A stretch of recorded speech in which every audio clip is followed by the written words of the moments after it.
Bien, vamos a dar inicio. ¿Se escucha bien? ¿Me pueden ayudar ahí? Gracias. Bien. Buenos días. Deseamos dar a ustedes nuestra más cordial bienvenida al ciclo de webinar, la guía práctica clínica de rehabilitación en COVID-19, siendo hoy la segunda de las 3 jornadas preparadas. Este ciclo tiene por objetivo difundir las recomendaciones generadas durante este año de trabajo con la mesa de la guía práctica clínica, y a lo largo de esta charla estaremos dando a conocer todas las recomendaciones y tendremos la oportunidad de interactuar con ustedes para poder resolver las dudas asociadas a la guía, la cual busca responder las incertidumbres clínicas existentes en rehabilitación en COVID-19. Hoy iniciaremos explicando algo de la metodología para la generación de las recomendaciones y compartiremos 3 de ellas que ya se encuentran publicadas. Cabe señalar que el siguiente y último encuentro va a ser el día lunes 12 de septiembre en este mismo bloque horario, en donde se darán a conocer las últimas 3 recomendaciones. Como bien sabemos, en el contexto de la pandemia por COVID-19, las intervenciones de rehabilitación han tomado una gran relevancia, y desde la etapa aguda, principalmente para las personas con COVID grave y crítico, hasta la etapa crónica, debido a las repercusiones de las secuelas en el funcionamiento. Es por ello que es sumamente necesario basar nuestras intervenciones en la mejor evidencia disponible, a través de herramientas como, por ejemplo, esta guía práctica clínica que hoy estamos presentando.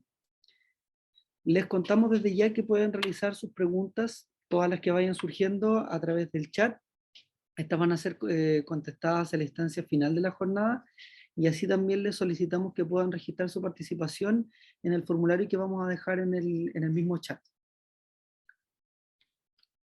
Para dar comienzo a las presentaciones, quisiera dejar con ustedes al kinesiólogo Eduardo Quiñelén. Él es profesional del Departamento de Evaluación de Tecnologías Sanitarias TESA, de la División de Planificación Sanitaria, DIPLAS, del Ministerio de Salud, que nos va a presentar acerca de la metodología de trabajo. Hola, hola, hola. Muy buenos días a todas y a todos. Camilo, si puedo compartir. No Creo que puedo estás habilitado. empezar a Eduardo compartir. está No puedo compartiendo participar, pantalla. está compartiendo. Sí. Ahí.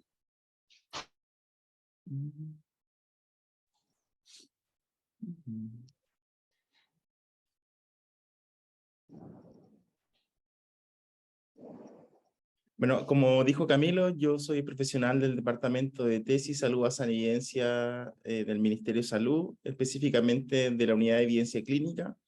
Nosotros tenemos a cargo la elaboración y actualización de guías de práctica clínica con metodologías GRADE, tanto GES como no GES, y también la intervención relacionada a la Ley Nacional del Cáncer, la elaboración y actualización de protocolos de Ley Ricarte-Soto, pero también desarrollo de productos de síntesis de evidencia de efectividad de TESA para drogas de alto costo, orientaciones de manejo clínico y protocolos de atención clínica.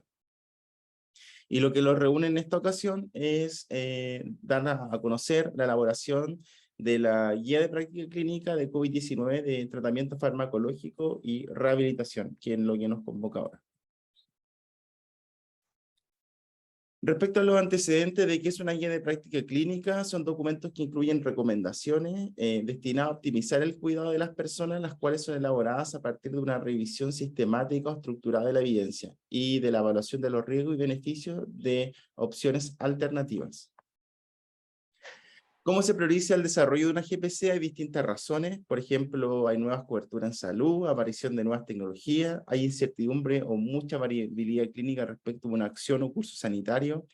Aparecen nuevas terapias, por ejemplo, de rehabilitación, o por ejemplo hay el mandato de una ley, como la Ley Nacional del Cáncer. Y se debe definir el ámbito. En este caso, el ámbito fue rehabilitación. Bueno, ¿qué es la metodología GRADE? ¿Qué es la metodología que trabaja el Ministerio de Salud para la elaboración de guías de práctica clínica y para la síntesis de efectividad? Surgió como una iniciativa internacional con el propósito de optimizar la evaluación de la calidad de la evidencia y la graduación de la fuerza de las recomendaciones, superando las limitaciones de los sistemas previos, que tenían muchos números, letras, y algunos significaban cosas distintas. Entonces, si queremos entendernos entre los distintos países y los distintos profesionales o los distintos productos que está elaborando, en este caso el Ministerio de Salud, Siempre es mejor tener una metodología estandarizada que unifique el lenguaje y permita entender de manera transversal qué se entiende por esa información y que se elaboren de la misma forma. Y además entrega transparencia al proceso, ya que todas las etapas son explícitas y se da cuenta qué es lo que ocurre en cada una de esas etapas de elaboración. Entonces, con los últimos años, con el objeto de obtener guías de práctica clínica de mayor calidad, diversas instituciones han adoptado progresivamente esta metodología a nivel mundial. El alcance de esta metodología incluye la valoración de la certeza de la evidencia y la fortaleza de las recomendaciones, es decir, recomendaciones que son fuertes, que todas las personas deberían recibir ese curso de acción, y recomendaciones condicionales, donde toma mucho más peso la relación clínico-paciente-persona, el contexto, los valores y preferencias, entre otros factores contextuales. Esta metodología permite disgregar una pregunta, ¿cierto?, estructurada en formato pico, buscar toda la evidencia en el mundo que responda a esa pregunta y finalmente, a partir de un marco de la evidencia, la decisión, donde el panel es central, se elabora una recomendación. Y esa recomendación da cuenta de una acción. Como les dije, el panel, el equipo en este caso de expertos clínicos es central en este proceso de elaboración. Ellos son quienes elaboran las preguntas, ellos las estructuran las preguntas, no hay unas preguntas preseleccionadas que el ministerio le entrega, son los clínicos quienes levantan esta incertidumbre. Se levantan los desenlaces críticos para las personas, es decir, aquellos desenlaces que son relevantes y un cambio en su medición. La persona puede percibir ese cambio, a diferencia, por ejemplo, de parámetros de laboratorio. Después se busca toda la evidencia que hay en el mundo para responder esta pregunta y se evalúa la certeza de la evidencia. Finalmente, esta evidencia vuelve al panel y el panel, a partir de la evidencia de los efectos, deseable e indeseable, y otros dominios, va realizando juicios sobre también los efectos, balance, valor y preferencia, uso de los recursos, implementación, entre otros. Y se elabora finalmente la recomendación, y pueden ser condicionales, que cuando están en amarilla, generalmente cuando la certeza es baja o muy baja, o cuando hay alguna limitación para implementarla, o hay mucha variabilidad en los valores y preferencias de las personas, esas recomendaciones son condicionales porque no son aplicables a todas las personas. Y tengo en los extremos las recomendaciones fuertes, es decir, una fuerte a favor que debería aplicarse a casi todas las personas, y una fuerte en contra, es decir, que esa intervención no debería aplicarse en todas las personas o casi todas las personas. Y el lenguaje estándar que usa el Ministerio de Salud, cuando son fuertes, utiliza la palabra recomienda, y cuando son condicionales, la palabra sugiere. El panel tiene que ser representativo e incluir muchos profesionales, como en este caso son distintos profesionales que participan en la rehabilitación, distintos niveles de atención, primaria como secundaria, o profesiones médicas como no médicas, y en algunos casos también involucrar pacientes, en este caso no. Lograr la representatividad favorece la aceptación de la guía y la adherencia en estas recomendaciones. Hay un marco normativo de los panelistas, ¿cierto? Todos los participantes declaran conflicto de interés, y también una declaración de confidencialidad. Esto es muy importante para transparentar cualquier conflicto que puedan, y si hubiera algún conflicto, este queda explícito y hay acciones a seguir. Por ejemplo, si una persona tiene un conflicto en una pregunta o una intervención específica, puede quedar excluido de los juicios para esa recomendación. La estructura estandarizada de las preguntas, el formato PIC, población, intervención, comparación, y lo más importante es que a partir de una pregunta siempre terminamos en una acción específica, que la gran diferencia con las guías antiguas, que la guía antigua, cuando se redactaban las recomendaciones, eran generalmente párrafos donde estaban incluidas diversas acciones a seguir. En cambio, las recomendaciones con metodología Gray, a partir de una pregunta con estos componentes, la acción, que es la recomendación, está estructurada con los mismos componentes de la pregunta. Respecto a cuántas preguntas inicialmente se elaboraron esta pregunta, este panel elaboró 168 preguntas por parte del equipo metodológico y las coordinaciones clínicas. Se hizo una limpieza y precisión de las preguntas, una priorización de preguntas por parte del panel, y finalmente llegaron las últimas 10 preguntas, que son las que se responden en esta guía. algunas de ejercicios se fusionaron y por eso quedaron menos de 10, pero el número a partir del cual se realizaron las búsquedas fueron 10 preguntas.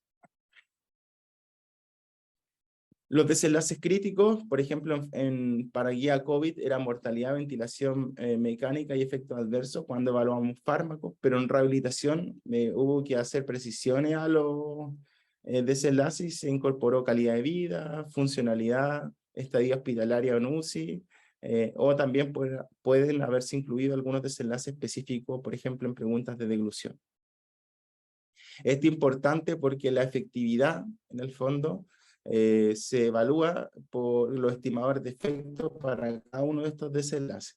En tener claro cuáles son los desenlaces críticos para las personas para evaluar la diferencia mínima importante o cuál sería el umbral de relevancia clínica de personas por 1000 para denominar la intervención como beneficiosa o no, o la magnitud de ese beneficio. La evidencia que se utilizó en COVID fue directa, pero se buscó ensayos clínicos aleatorizados, cortes con grupos control, no se buscaron revisiones sistemáticas porque había muchas más revisiones que estudios primarios. Esto también un llamado a la investigación y al reporte de la información respecto a personas COVID en rehabilitación. Había muy poca información de la región. Y cuando no encontramos evidencia directa, es decir, evidencia directa en personas con COVID, nosotros buscamos revisiones sistemáticas, estudios aleatorizados o observacionales con grupo control, pero en poblaciones no COVID, que se acercara lo más posible a esta población. Nuestra pirámide de jerarquía de la evidencia, nosotros priorizamos siempre los ensayos experimentales o aleatorizados y después los observacionales, pero como evaluamos la certeza de la evidencia, puede ser que un estudio observacional bien hecho, dada su calidad y cómo está reportado, puede quedar mejor posicionada la certeza que un estudio aleatorizado. O sea, un estudio observacional bien hecho, ¿cierto? Le puedo creer más que un estudio experimental aleatorizado mal hecho. Eso explica este modelo actual de la pirámide. Es decir, un diseño por sí no es superior, sino que importa, al analizar su validez interna, es lo importante. Presentamos siempre una tabla de resumen de la evidencia que tiene un efecto relativo, ¿cierto? Pero lo importante es el efecto absoluto, o sea, este efecto relativo en esta población en que sé cuántos eventos por 1000, que es el número que nosotros llevamos para expresar el beneficio o la magnitud del beneficio. En este caso, por ejemplo, para mortalidad, esta intervención tiene como resultado 9 eventos por 1000. Y nosotros tenemos ya umbrales predefinidos y decimos que cuando hay menos de 10 eventos por 1000, el efecto sería sin diferencia importante. Estos umbrales también fueron trabajados, ¿cierto? Y nosotros realizamos una publicación relacionada a umbrales.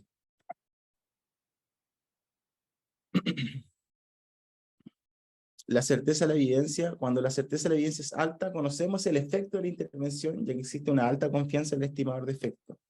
Pero cuando la certeza de la evidencia es muy baja, existe mucha incertidumbre respecto a los estimadores de efecto que estamos observando para cada uno de esos desenlaces. Podríamos decir que la evidencia es limitada.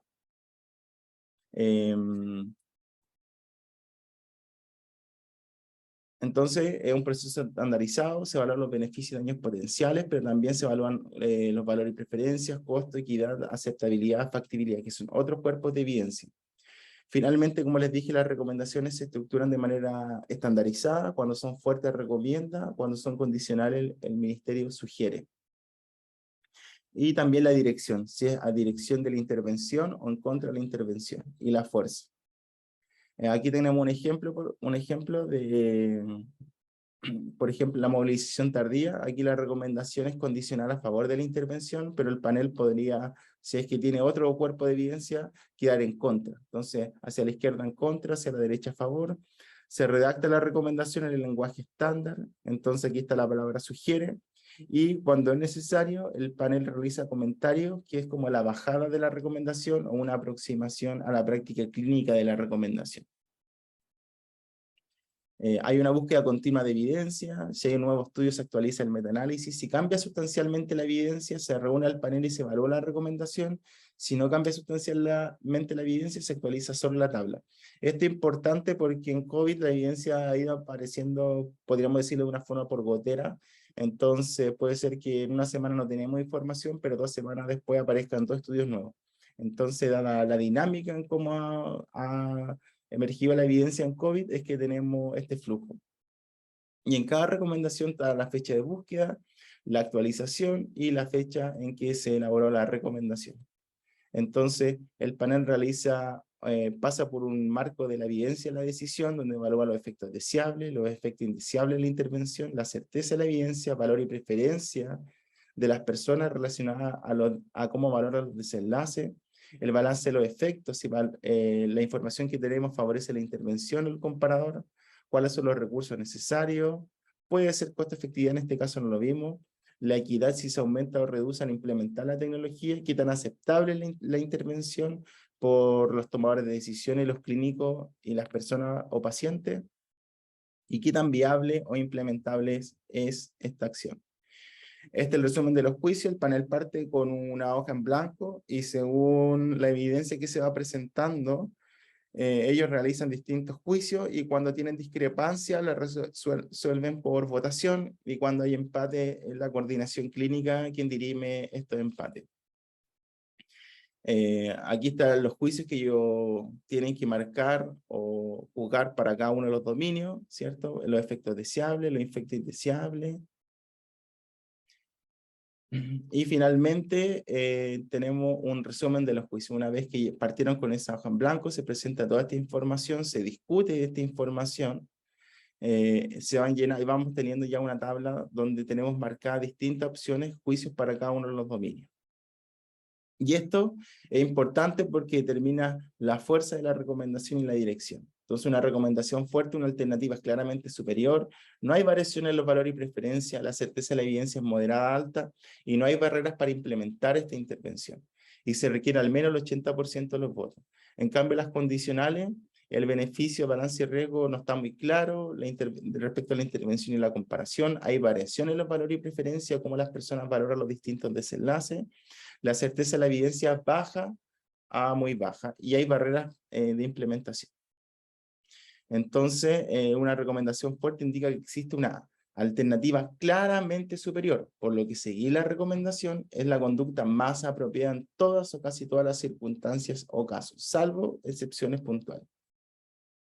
Y son los extremos, y se redactan con la palabra recomiendo. En cambio, las condicionales, seguir la recomendación es la conducta más adecuada en la mayoría de los casos, pero se requiere considerar y entender los efectos, valor y preferencia, la disponibilidad de los recursos. Estas recomendaciones se generan cuando existe incertidumbre respecto a cuál alternativa resulta más útil.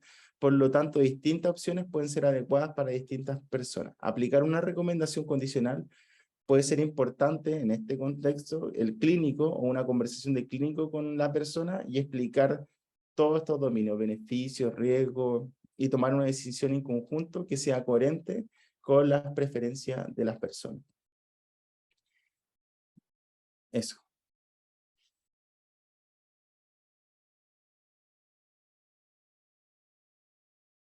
Muchas gracias, Eduardo, por la presentación. Quisiéramos recordarles a quienes quieran realizar sus preguntas a través del chat, van a ser contestadas al final de la jornada y asimismo recordamos registrar su participación en el formulario que quedó anclado en el cajón del chat. El trabajo de la guía práctica clínica se transformó además en una herramienta de insumo tras la conformación de la Comisión Nacional de Respuesta Pandémica en marzo de este año, formando parte de una de las 7 mesas temáticas que han permitido entregar recomendaciones a la autoridad sanitaria para la toma de decisiones.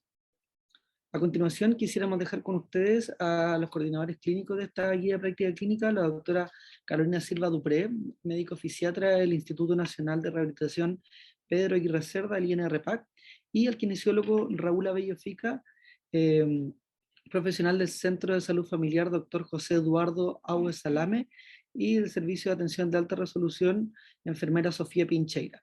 Ellos nos presentarán hoy día las 3 recomendaciones correspondientes al día de hoy. No sé si me... Voy a dejar de presentar, ¿no? Sí, para poder dar la presentación.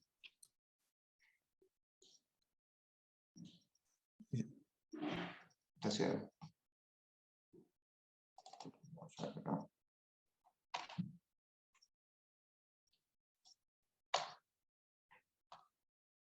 Bien, ahí sí. Bien, primero de todo, bueno, agradecer la participación nuevamente.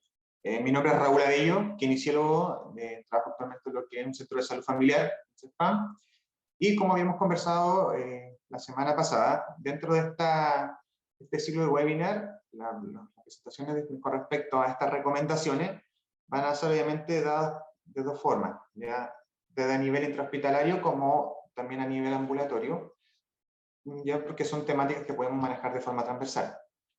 A pesar de ello, lo que vamos a conversar ahora va a ser con respecto a la siguiente pregunta. ¿Debería usarse rehabilitación en la devolución versus no realizarla en personas con diagnóstico de COVID extubadas con trastorno de devolución? Esta fue una de las preguntas que, obviamente, estamos pensando de que esto se realizó el año pasado, en 2020-2021. Y en base a eso, empezamos a hacer análisis de alguna evidencia y resultó lo siguiente. Las personas que entonces o la población que íbamos a abordar, son personas que tuvieran el diagnóstico de COVID, que hayan sido extubadas y que hayan quedado con trastorno de devolución. La intervención que buscábamos era una intervención de rehabilitación en dilución. Y lo que encontramos que, obviamente, podían poder encontrar grupos de comparación. Estos desenlaces que podíamos encontrar eran funcionalidad dilutoria, resolución obviamente, de la intervención y eventos adversos.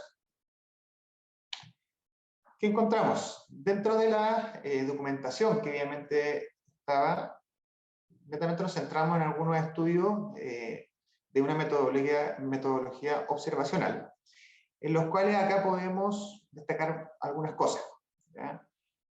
Dicen, 6 de los estudios mostraron evolución favorable de lo que es la funcionalidad deglutoria o resolución de esta. Los estudios que aparecen acá, ya sea de Dawson, Ceruti, Olesen o Yamada, por lo menos todos coinciden desde que se hace la extubación en adelante, todos tienen una evolución favorable con respecto a lo que es la dilución. Podemos destacar acá que la mayoría de los usuarios, las personas, recuperaron su función de deglución casi normal antes del alta. Por ejemplo, Dawson hace referencia en que por lo menos, tanto Dawson, Olasen y Yamada, hace referencia en que por lo menos entre el 70 al 80% alcanza una normalidad antes de ser dados de alta, pero hay una brecha que no lo alcanza, ¿ya? Dentro de esto destacan algunos tests, algunas aplicaciones como por ejemplo el de GUS y como también el de HANOV. GUS netamente es una escala que permite tomar dos puntos, ya el tema de visualización indirecta, ya sea con respecto a la devolución, a la tos y a la voz, y también de forma directa. Como aparece acá, según la evaluación de GUS, todos los pacientes o los usuarios mostraron una mejoría progresiva a lo largo del día, y el día 12 ya no se registraban formas graves de disfagia, ¿ya? Y por lo menos relata un 90% de ello. Destaco lo que es el estudio japonés de Yamada, que fue del 2021, porque en este caso, en este estudio, a pesar de que ellos refieren de igual forma que entre los últimos días casi el 90% logró mejorar con respecto a la normalidad, ellos destacan varias cosas. Destacan, por ejemplo, que durante este proceso hubieron pocas intervenciones de rehabilitación. Estos estudios, ojalá que puedan poderlos revisar, no especifican qué rehabilitación o qué intervención se hizo con respecto a los trastornos de dilución. Como son estudios observacionales, solamente se centraron en ver si hubo intervención o no, pero no específicamente cuál fue.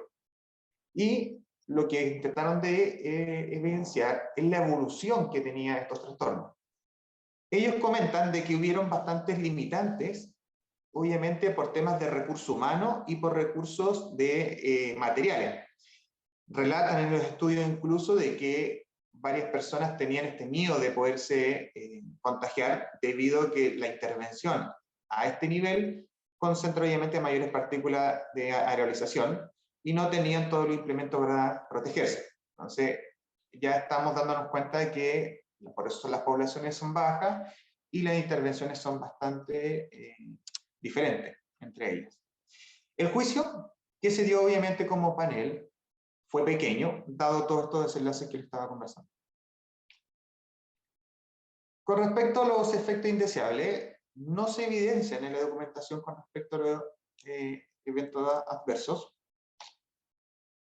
Certeza de la evidencia, como ya le estaba comentando, con respecto a lo que es la funcionalidad diglutoria, ya se da como muy baja, y los eventos adversos se dejó nulo porque no hubieron referencia a ello. Se destacan 2 puntos, como aparece acá, se disminuyeron los niveles de certeza, debido obviamente de que los estudios son observacionales y no poseían estudios de control. Y el segundo punto, ¿cierto? Destaca igual que se bajó la evidencia debido a la imprecisión, las muestras pequeñas y el bajo número de eventos. Con respecto a los valores, obviamente la pregunta sería, ¿hay incertidumbre importante o variable sobre qué tanto valora la gente estos desenlaces? Obviamente creemos que probablemente no hay incertidumbre con respecto a las intervenciones, independiente de lo que se estaba comentando en los documentos observacionales, de que por lo menos entre el 70 al 80 lograba esta normalidad, y posterior antes del alta, algunos estudios marcaban hasta el 90-95. Entonces, sí sería obviamente importante poderlo considerar. Con respecto al juicio, probablemente favorece la intervención. Con respecto a la equidad, obviamente, ¿cuál sería el impacto en equidad en salud? Probablemente va a ser reducido, ¿ya? Y la aceptabilidad, obviamente, probablemente sí va a ser aceptado con respecto a las intervenciones del usuario, independiente de que cada uno de ellos podría avanzar en lo que es la normalidad, hay una brecha que no lo logra. Si es viable, obviamente, destacamos aquí, obviamente, con respecto a lo que es el recurso humano y el material, ¿ya? Dejamos como consideración adicional que existen las brechas y que probablemente sí podría ser viable considerando esto a nivel nacional. Es así como podemos dejar un resumen de juicio como un panel, en de que los efectos deseables, obviamente esperamos que fueran mayores, pero son pocos lo que se reporta. La certeza de evidencia es muy baja, solamente son estudios observacionales con bastante alteración con respecto a los grupos pequeños. Los valores, probablemente no hay incertidumbre ni variabilidad importante. Balance de efectos, probablemente favorece la intervención. No tocamos lo que son recursos necesarios. En equidad, probablemente reducido. Y tanto lo que es aceptabilidad y viabilidad de esta intervención en las personas que quedan con alteración de dilución post-extubaciones, probablemente sería así. Es así como se puede concretar, obviamente, que este tipo de recomendación quedaría en una temática condicional a favor de la intervención. Entonces, podemos concluir que debería usarse rehabilitación e intervención de la dilución versus no realizar en personas con diagnóstico de COVID extubadas con trastorno de dilución.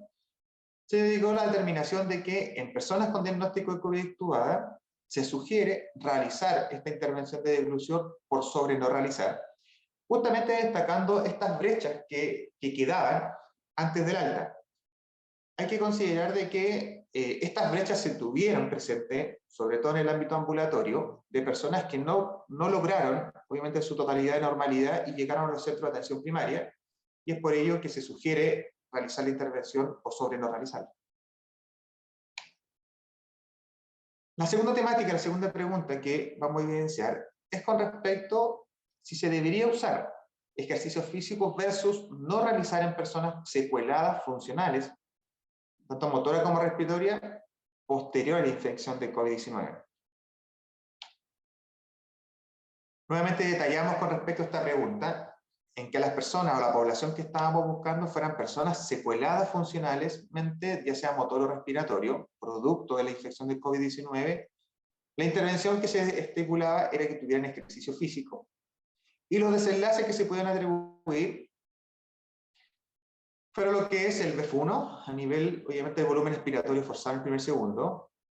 La funcionalidad física, considerando dentro de ella lo que es el test de marcha de 6 minutos, medida en metros, la funcionalidad vista a través de la escala de FIM, que es la escala de independencia funcional, calidad de vida y eventos adversos.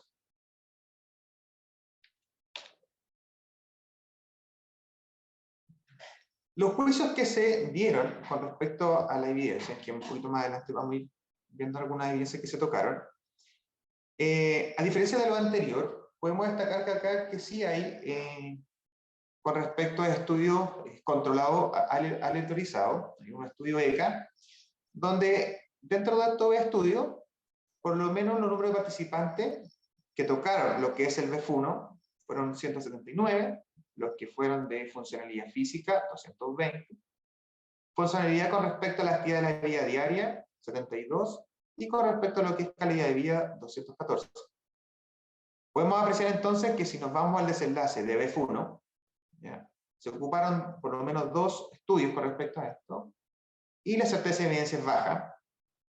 Como habíamos conversado al principio, los desenlaces los vamos a ver en temas absolutos, y por lo menos se mantiene de 0.05 más a 0.27 más. O sea, en este caso sería como a favor. Funcionalidad física con respecto al test de marcha, de 6 minutos. Lo mismo con respecto a la certeza de la evidencia es baja. Y con temas absolutos va de 40.98 más a 83.35 más. Obviamente dentro de del desenlace podríamos verlo a favor.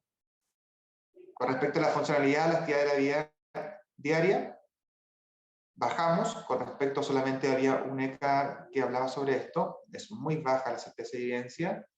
Y dentro de los efectos absolutos va de 4 puntos menos a 5.4 más.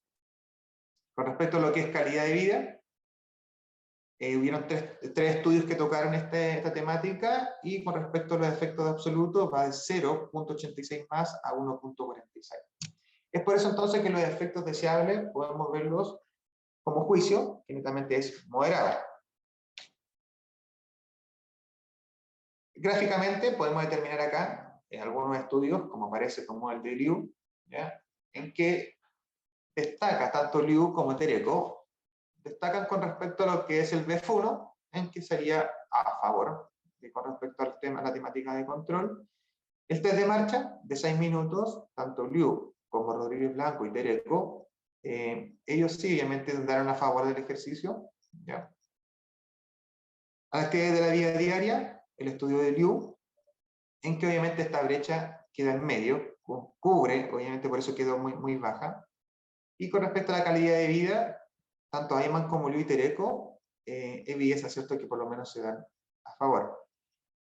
Dentro de los estudios, con respecto tanto de Liu como de Li, son estudios cuando se hicieron unas intervenciones de actividad física. La mayor descripción que se dieron con respecto a estos estudios a través de ECA, en que se centraron más en lo respiratorio que en lo motor. Se tocaron temáticas tanto presenciales como en telerehabilitación. E incluso, cuando vemos lo que son, un poquito más adelante, lo que son efectos adversos, vamos a ver que hay un estudio en particular que el efecto adverso predomina sobre el otro, porque justamente es un estudio que se da en telerehabilitación, en que las personas, frente a ciertos puntos, ellos tenían que reportarlo a través de una aplicación de celular. También con respecto a la duración, estos estudios, por lo menos, a diferencia de la semana pasada, estos estudios describen un poco más la metodología que ocuparon. Describen por lo menos, tanto Liu como Li, describen que sus intervenciones fueron de 1 semana a 2 semanas, posteriores al alta. También destacan que a qué intensidad trabajaron. ¿Ya? Destacan por lo menos que entre el 60 al 70% trabajaron de intensidad, y destacan que la frecuencia que se dio de forma semanal fueron de 2 a 3 semanas.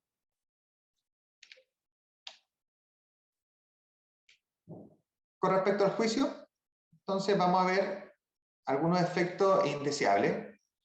Como había comentado, justamente estos dos estudios arrojan que hay algunos eventos adversos, y que va de 45 más a 468 más. Se estrecha bastante. Y aquí aparece obviamente el estudio de Lee y el estudio de Chao. Como pueden apreciar, ambos estudios demuestran una intervención en telerehabilitación, ¿ya?, donde ellos tenían que reportar a través de lo que era una aplicación de teléfono alguna sintomatología. Con respecto a la certeza de la evidencia, ya hemos visto con respecto tanto a VEF, que es baja, la funcionalidad física baja, funcionalidad de la actividad de la vida diaria muy baja, calidad de vida muy baja y Alberto Arbenzo baja. Esto se dio, obviamente, en el cuestionamiento de la certeza de la evidencia, como aparece acá, ya que la naturaleza de la intervención no se puede sesgar. No fue un doble ciego, sino tampoco se pudo sesgar lo que es el clínico o a los usuarios. También se dividió las muestras pequeñas, muestras que obviamente no rondaban solamente 40, 70 usuarios por persona, y por ejemplo, unos estudios que arrojaban el máximo que fue obviamente de 90. Con respecto a la capacidad de realización de actividad física, de marcha, ¿ya?, a mayor cantidad de metros caminados, mayor funcionalidad. Si bien no se encontró la diferencia clínicamente relevante, ¿ya?, con respecto a cuántos metros debía caminar la persona para poder decir que tenía una distancia relevante, se retoma, ¿cierto?, de forma indirecta de que por lo menos se reporta en pacientes EPOC, que obviamente hay mayores estudios en ellos, que por lo menos una diferencia significativa se daría alrededor de los 30 metros, 25 a 30 metros. Se disminuyó por lo menos los niveles de certeza, dado que el intervalo de confianza alrededor de los efectos absolutos, como habíamos conversado, cruzan los umbrales y la muestra es muy pequeña. Los cuestionamientos utilizados para estos estudios para reportar calidad de vida, se ocuparon dos escalas, que fue la de Wisconsin y la SF12, que es la modificada de la 36. Con respecto a los valores y los balances de efecto, no se identificó evidencia con respecto a esta pregunta, pero con respecto al juicio de valor, probablemente no habría incertidumbre ni variabilidad importante. Con respecto a los balances de efecto, probablemente favorecería lo que son las intervenciones. En la temática de equidad, accesibilidad y viabilidad, pudimos determinar que con respecto a la equidad, probablemente es reducida, ¿ya?, se diferencia mucho de un punto a otro. La aceptabilidad, si lo vemos con respecto a las intervenciones, y obviamente todo lo que hemos conocido hasta el día de hoy, probablemente sí va a ser aceptado. Y la viabilidad, sí, obviamente, probablemente sí se puede dar. Además, nuevamente con algunas consideraciones adicionales, es que probablemente que en un futuro se enfrenten escenarios con limitados recursos humanos, que actualmente siempre se ha mantenido. Además, hay diferencias en la implementación de ejercicio físico en el territorio nacional. Esto hay que considerar de que tanto la implementación, los materiales como el recurso humano se ven obviamente en déficit frente a esto. Es así como podemos determinar que como resumen de juicio, en que los efectos deseables, por lo menos consideramos que eran moderados, los efectos indeseables, ya se reportaban pequeños en estos casos, certeza de la evidencia, frente a todo lo conversado, queda muy baja, los valores dados, probablemente no hay incertidumbre. Con respecto a los balances de efecto, probablemente sí va a favorecer a la intervención. Respecto a la equidad, probablemente es reducido, considerando obviamente la temática a nivel nacional, y tanto la aceptabilidad como la viabilidad, probablemente sí va, obviamente es aceptado y es viable. Es así como podemos concluir entonces, con respecto a esta evidencia, esto ECA demostrado, que la recomendación quedaría en temática condicional a favor de la intervención, y podríamos concluir y responder de esta forma: si se debería usar ejercicio físico versus no realizarlo en personas con secuelas funcionales motoras o respiratorias posterior a la infección post-COVID-19, es que el ejercicio, en este caso en personas con secuelas funcionales motoras o respiratorias posterior a la infección de post-COVID, el Ministerio sugiere realizar ejercicio físico en comparación a no realizar. A pesar de, cierto, como habíamos conversado, de que la evidencia destaca bastante lo que es netamente respiratorio, netamente se considera también la parte motora con respecto a la extremidad inferior. Comentarios con respecto a esto: tenemos que estar en claro que el ejercicio físico debe ser prescrito y supervisado por un profesional de salud, considerando las temáticas de frecuencia, la intensidad, el tiempo de duración y la modalidad con respecto a la que se va a ocupar. Destaca obviamente con respecto a la frecuencia, ya habíamos considerado los estudios, ¿cierto? La frecuencia por lo menos se daba de 2-3 veces por semana, la intensidad se mantenía entre 60 a 70, obviamente con una modalidad mayor aeróbica, y los tiempos de duración se mantenían de 30 a 40 minutos por sesión. Eso sería. Muchas gracias. Ya, y para terminar esta mañana, la quinta recomendación, donde la pregunta era, ¿debería usarse intervención no farmacológica? Estamos hablando de manejo ambiental, estimulación cognitiva sensorial, comunicación precoz, versus no realizar para la prevención de delirio en personas con COVID-19 hospitalizadas. Siguiente. Entonces, la población que se buscó fue prevenir el delirio en personas con COVID-19 hospitalizadas. La intervención era no farmacológica, que es todo lo que hacemos en el manejo ambiental, ¿no es verdad? La comparación era no realizar, y el desenlace principal era eventos de delirio, mortalidad, la duración de la estadía hospitalaria, la duración del delirio y la funcionalidad. Y como en toda recomendación también se vieron los eventos adversos. Eso, siguiente. Entonces, en los efectos deseables, vemos nuevamente, como vimos en las otras recomendaciones de rehabilitación, donde la certeza de la evidencia es muy baja. Se encontró 20 experimentos controlados aleatorios, y en los cuales el efecto absoluto anticipado de eventos de delirium era 78 menos por 1000. En la mortalidad también la evidencia era muy baja, 8 experimentos controlados aleatorios, y encontramos que el efecto absoluto era 9 menos por 1000, la duración hospitalaria era 2,07 menos por 1000, donde la certeza de la evidencia también era muy baja, 6 experimentos controlados aleatorios. La duración del delirium, nuevamente evidencia muy baja, con 5 experimentos controlados solamente, y el efecto absoluto era 0,69 menos. Y en la funcionalidad, 2 experimentos aleatorios con la experiencia baja, certeza de la evidencia baja, y el efecto absoluto era 0,18 menos. Siguiente. En los efectos indeseables, tuvimos un juicio finalmente trivial, donde prima esto de la certeza de la evidencia muy baja, 5 experimentos controlados aleatorios, donde los cuales los eventos adversos eran 5 más por 1000. Acá se disminuyó el nivel de certeza por el riesgo de sesgo y de los estudios clínicos, también por ser la evidencia indirecta, que nos pasó mucho que les contábamos, que no siempre encontramos evidencia en COVID, entonces teníamos que llevarlo a pacientes en UCI, pero no COVID. Y el intervalo de confianza también estaba en el tema impreciso, por eso también se bajó el nivel de evidencia. Siguiente. En el juicio fue muy bajo, donde la certeza de la evidencia en todas es muy baja, salvo la funcionalidad que dio baja, acá, como ven ustedes, también se disminuyó el nivel de certeza por el riesgo de sesgo, ya que los pacientes en el fondo no eran ciegos a la intervención, obvio, y sobre todo los de factores ambientales, ¿no es verdad? Imposible que sean ciegos. Y se disminuyó el nivel de la certeza en la evidencia por la inconsistencia, porque también era indirecta esto de la población, y lo que les decía, lo del intervalo de confianza alrededor de efectos absolutos, se cruzaba con el umbral de decisión. Siguiente.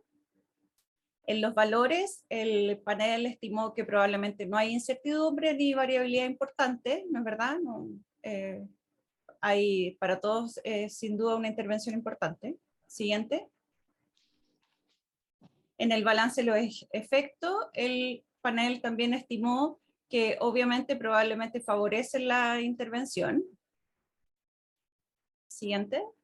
En la equidad, obviamente está reducido, porque ya sabemos y lo conversamos tanto la semana pasada como ahora lo mencionó Raúl, que los recursos no son iguales en todo el país. Siguiente. La aceptabilidad, obviamente, los pacientes probablemente sí aceptarían esta intervención, es lo que emitió el panel. Siguiente. La viabilidad, probablemente sí, y aquí se hizo la consideración, no es verdad que la limitación sería disponer del recurso humano, obviamente, que esa es nuestra limitante a nivel nacional. Entonces, el resumen de juicio hace que los efectos deseables sean pequeños, que los efectos indeseables sean triviales, la certeza de la evidencia muy baja, que es lo que nos determina finalmente lo que vamos a ver que sea condicional. Los valores, probablemente no hay incertidumbre ni variabilidad importante en la intervención, pero el panel estimó que probablemente favorece la intervención, no se evaluó recursos, la equidad probablemente reducido porque no es igual en todo el país, los pacientes probablemente sí lo aceptarían y probablemente sí sería viable de implementar. Siguiente. Entonces, esto nos da una decisión final que es condicional a favor de la intervención. Siguiente. Entonces, en personas con COVID-19 hospitalizadas, el Ministerio de Salud sugiere añadir intervención no farmacológica, manejo ambiental, estimulación cognitiva sensorial, comunicación precoz para la prevención del delirio. Y está escrito, ¿no es verdad?, recomendaciones condicionales basadas en certeza lamentablemente muy baja de los efectos. Y siguiente, el comentario del panel fue que las intervenciones no farmacológicas pudieran ser menos efectivas como tratamiento cuando las personas ya están cursando un evento de delirio. Es decir, tratar de llegar antes para hacer el tema preventivo. Eso. Quedamos abiertos entonces, Eduardo, Raúl y yo, abiertos a sus preguntas. Así es, muchas gracias Raúl, muchas gracias Carolina por su presentación. Creo que queda muy clara las recomendaciones clínicas. Vamos a dar inicio entonces a la fase de preguntas. Vamos a partir con la primera pregunta que nos llegó. Vamos a partir con una reflexión primero de uno de los asistentes, que dice, más que preguntas, una reflexión, considerando la baja cantidad de estudios disponibles en la población COVID para sustentar nuestra práctica clínica y que en la red asistencial tenemos acceso directo a estos datos, se debiese incentivar y apoyar desde el nivel central que se realicen estudios con nuestras poblaciones para poder contar con datos locales que puedan orientar a sustentarlas y orientar científicamente nuestras intervenciones. Sí, completamente de acuerdo al colega que plantea esta inquietud. Se está intentando desde hace mucho tiempo, no solamente desde el nivel central, sino que desde las redes, potenciar la investigación. Incluso también surgió esta misma crítica, autocrítica y análisis durante la ejecución de la guía de práctica clínica por parte de algunos colegas que participaron, que es necesario documentar, que es necesario establecer líneas de investigación en las redes, tanto a nivel hospitalario como en APS, porque los datos efectivamente, como dice el colega en el chat, son datos que a veces hay que sentarse a analizar, y también dejamos abierta la invitación a todos quienes tengan datos en las redes asistenciales, hospitales, APS, que deseen apoyo desde el nivel central, que nos puedan escribir. Nosotros estamos abiertos a esta posibilidad de apoyarlos y orientarlos en temas científicos y de metodología. Ahí también ETESA nos ofreció su colaboración, un equipo muy robusto en términos metodológicos, así que también aprovechamos de agradecerles por todo el trabajo. Esa fue una reflexión muy oportuna. Vamos a ir con algunas preguntas. Respecto a deglución, aquí nos llegó una pregunta, si se establece algún protocolo acerca de cómo se deben realizar estas intervenciones en la deglución en las personas que se encuentran extubadas. Ahí me imagino que se refiere como a los estudios o a lo que se estableció durante las discusiones en la guía. Queda abierta la pregunta. Bueno, quizá la Caro me va a apoyar ahí con temas más de intervención. Los estudios observacionales que aparecen ahí, como lo destacaba, ellos no dieron énfasis a tipos de intervención o protocolos de intervención, solamente dieron énfasis algunos screening, ocuparon todo el screening para ver el tema de la evolución de los usuarios, cómo evolucionaban el tema de exclusión, desde la extubación hasta el alta, y obviamente la brecha que se estaba quedando. Ahora, esto mismo quizás si estamos viendo de que no hay mayores estudios con respecto a temas de protocolos como tal, quizás, claro, no existe algo estandarizado, a pesar que todos sabemos, ¿cierto?, que no existe una receta, pero podría ser una guía. Entonces, no sé si Carolina me puede apoyar dentro de la parte hospitalaria. Sí, hay protocolos locales. En el fondo, durante la pandemia hay un protocolo en la UAP, en la posta central, hay uno en el San Borja y en el Instituto Nacional de Rehabilitación. Pero son protocolos en el fondo locales que se hicieron en pro de responder hasta esto de la pandemia. Pero no hay un protocolo nacional ni validado para todas las instituciones. Puede que haya otros, ojo, son los que yo conozco en el fondo. Por lo menos lo que es a nivel de atención ambulatoria, en los centros de salud familiares no existen protocolos como tal, considerando de que el profesional fonoaudiólogo no está inserto como tal, sí en algún programa, ¿cierto?, de forma horas parciales, pero no está con un enfoque de rehabilitación en temas fonoaudiólogos ni de evolución. O sea, no existen, por lo menos. Y si se dio en alguna oportunidad por temas de contingencias que se dieron el año pasado, quizás también se pudo haber dado algo de forma local. No existe tampoco algo nacional.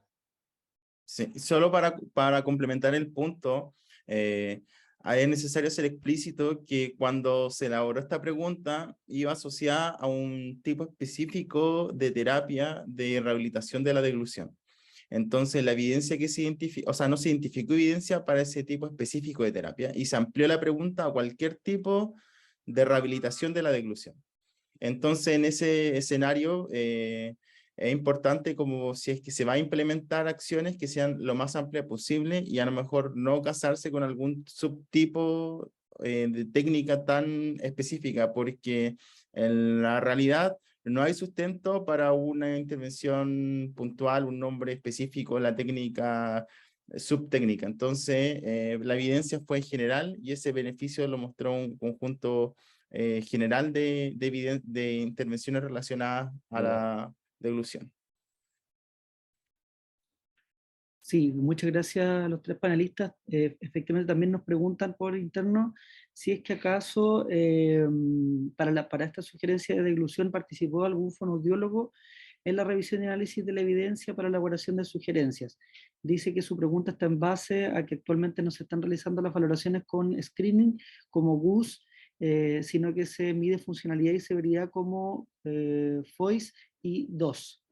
Sí, ahí todos los panelistas nos asienten con la cabeza. Efectivamente participaron fonoaudiólogos y además se solicitó participación extra de otros fonoaudiólogos y fonoaudiólogas de la red para poder generar esta sugerencia y los protocolos y la aplicación de pautas, tal como decía la doctora Silva, se han ido desarrollando de forma local en algunos casos y efectivamente las pautas que ahí menciona el colega o la colega, no sé, en el chat sí algunos colegas de los que participaron los fonoaudiólogos las mencionaron como evaluaciones también instrumentales y otras evaluaciones de la deglución. No sé si alguien quiere complementar algo acerca de lo que estoy diciendo. De hecho, los protocolos que yo hablaba, tanto, al menos voy a hablar de los que conozco, que es el del San Borja, el de la UAP y el del Instituto, usan esas escalas. Gracias, doctora Silva. Tenemos otra pregunta, agradecemos ahí todos los comentarios que nos han llegado, enfocada en ejercicio. Dice que recomiendan que el ejercicio sea siempre supervisado o se pueden también dar pautas para el hogar. Y además viene otra pregunta que dice qué opinan acerca de realizar estas atenciones por telerehabilitación, que ahí también es uno de los estudios que se analizaron. Sí, ¿puedo dar un marco metodológico para esa pregunta? La pregunta de ejercicio se respondió lo más amplia posible porque hasta ese momento no había evidencia, o si nos poníamos muy específicos con el tipo de ejercicio, íbamos a separar la evidencia y en el fondo no tener una dirección del efecto iba a ser como contradictoria. Y siempre cuando uno quiere responder una pregunta es mejor un cuerpo de evidencia más robusto, tener más estudio que lo que dice solo uno. En ese sentido, se intentó identificar cualquier tipo de estudio que valore ejercicio en esta población, y ya se incorporaron estudios donde la rehabilitación fue hacer a distancia, vía telemática. ¿Por qué? Porque era la realidad país, o existía esa realidad país instalada. Entonces, por eso se tomó esa decisión. Y respecto a si es que existe algún tipo específico de ejercicio o no, alguien podría revisar esos estudios primarios, pero en el fondo la recomendación que dio el panel es una recomendación general de esta intervención de ejercicio en su marco más amplio. O sea, como es condicional también, ahí toma importancia la expertise del clínico, el contexto, la disponibilidad del recurso, los valores y preferencias de las personas para cuál es el curso de acción. Entonces puede ser probable que en una instancia inicial pueda ser más supervisado, y después, a medida que va pasando el tiempo, la supervisión puede ir bajando, ¿cierto? O con pauta en el hogar. Pero al ser condicional, todas esas posibilidades es importante que las baraje el clínico, y él, en conjunto con su contexto, disponibilidad de recursos y valor y preferencia de los pacientes, tome el mejor esquema terapéutico. Ya, justo lo que dijo Eduardo quería complementar. Desde el punto de vista clínico, no metodológico, en la primera etapa siempre supervisado, y hay que considerar, o sea, en hospitalizado siempre supervisado, obvio, y después hay que considerar el daño secular en el fondo, porque no es lo mismo un paciente que quedó con una enfermedad pulmonar difusa secundario al COVID que el que solo tiene fatiga, ¿ya? Entonces, obviamente está el recurso y se puede hacer perfectamente telerehabilitación y domicilio,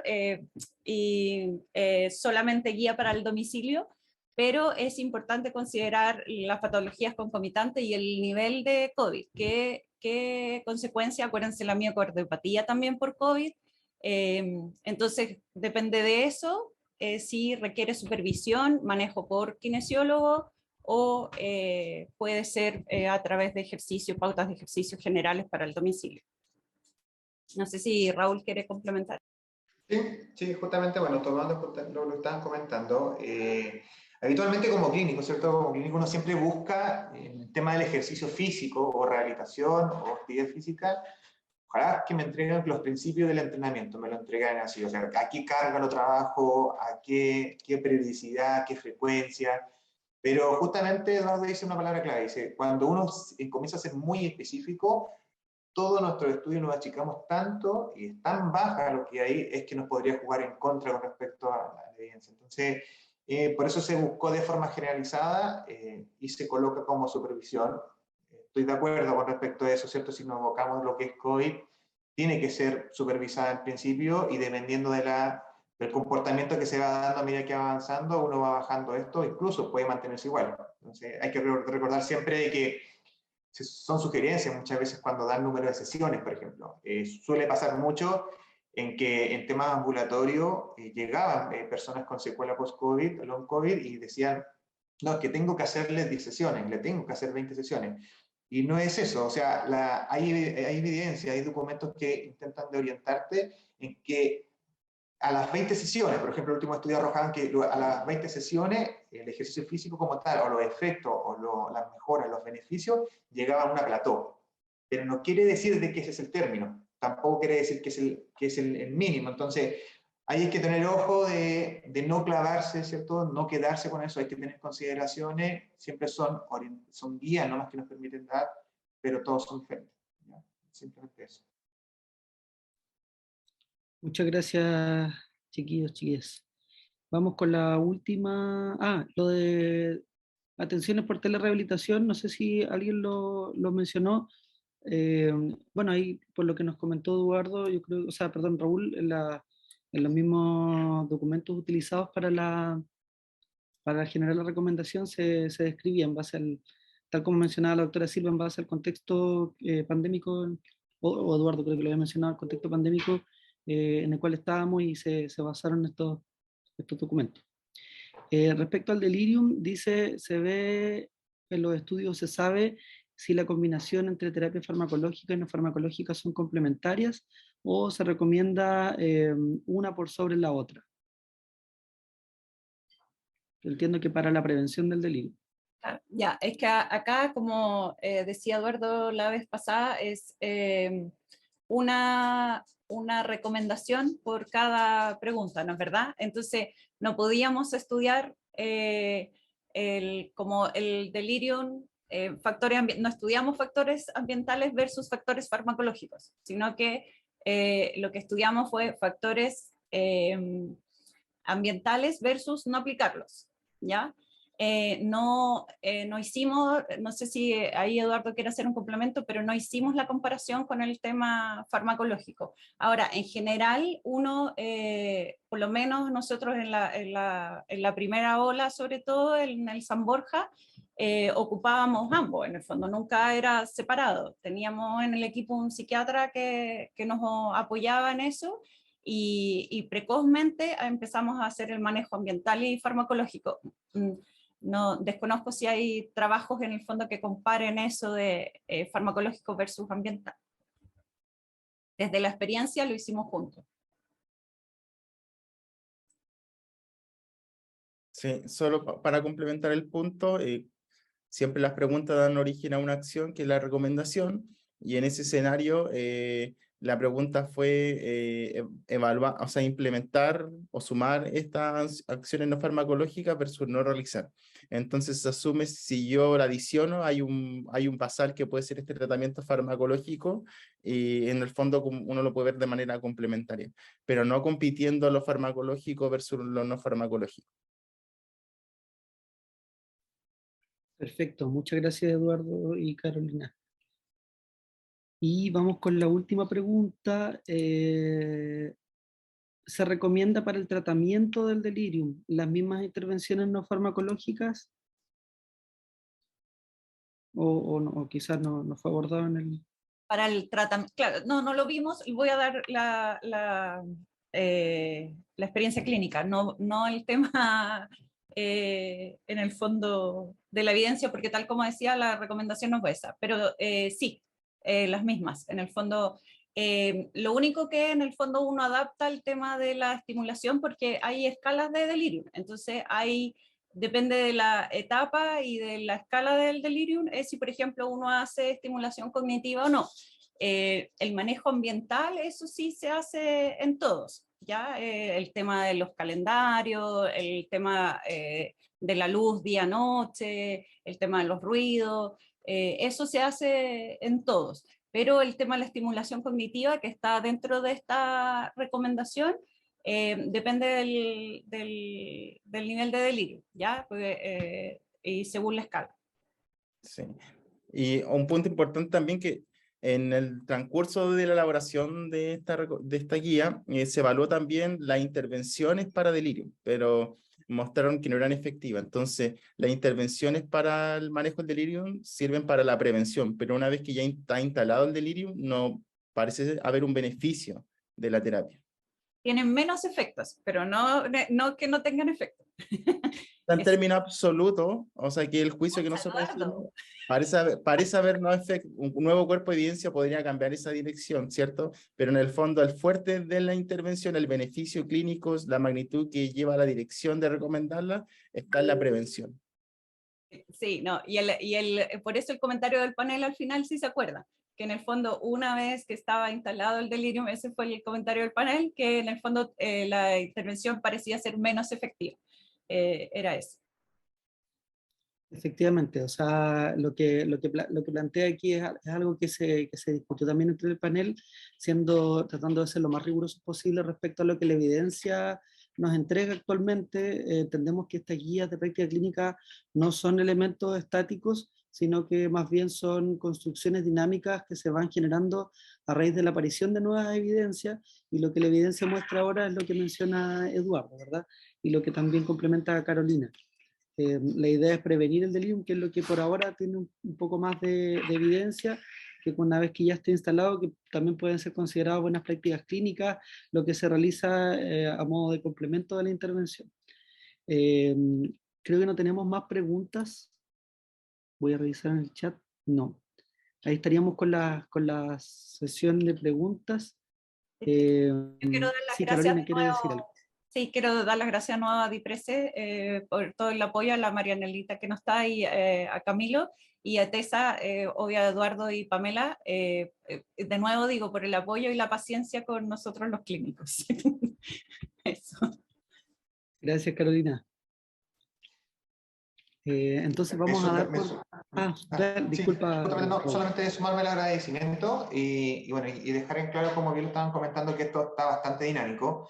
Nos pudimos dar cuenta que justamente en el año en que trabajamos estábamos inciertos con respecto a la incertidumbre de las nuevas olas de COVID, y se ha visto que se están publicando nuevas cosas, que la idea es que quede abierta de que sigan, obviamente, si profesionales encuentran documentación, que la podamos trabajar y poder mejorar, obviamente, el tipo de evidencia que está, ¿ya? Que algo que como clínicos, ¿cierto? Junto a Carolina discutimos bastante en la mesa, ¿cierto? Lamentablemente cuando lo llevamos a una evaluación metodológica, como quedamos tan cortos, ¿ya? Eso, y solamente destacar con la pregunta con respecto a telerehabilitación. Ojo que obviamente es una estrategia que se sigue potenciando, no se está perdiendo para nada, y al contrario, hoy día se está buscando que la gente se considere lo que es la digitalización, que aprendan con respecto al uso de teléfonos móviles, porque nos está jugando como coayudante en lo que es la rehabilitación como tal, ¿ya? Eso, agradecido a Tessa y a Camilo como siempre. Nos estaríamos viendo ya la próxima semana. Así es. Agradecemos entonces la participación de nuestros panelistas, que fueron también los coordinadores clínicos de esta guía de práctica clínica, Raúl y Carolina. Agradecemos también a las personas que participaron hoy día, sus preguntas. Esperamos poder también seguir aportando la práctica clínica a los equipos de rehabilitación que atienden y ven a personas con COVID-19, y esperamos contar con vuestra presencia en la jornada que nos queda el día lunes 12 de julio, también, perdón, de septiembre, en este mismo horario, para poder revisar las otras 3 recomendaciones restantes, para finalizar ya con todas las recomendaciones que se generaron en esta guía. Nos vemos y muchas gracias por la participación. Chao, muchas gracias. Chao, chao.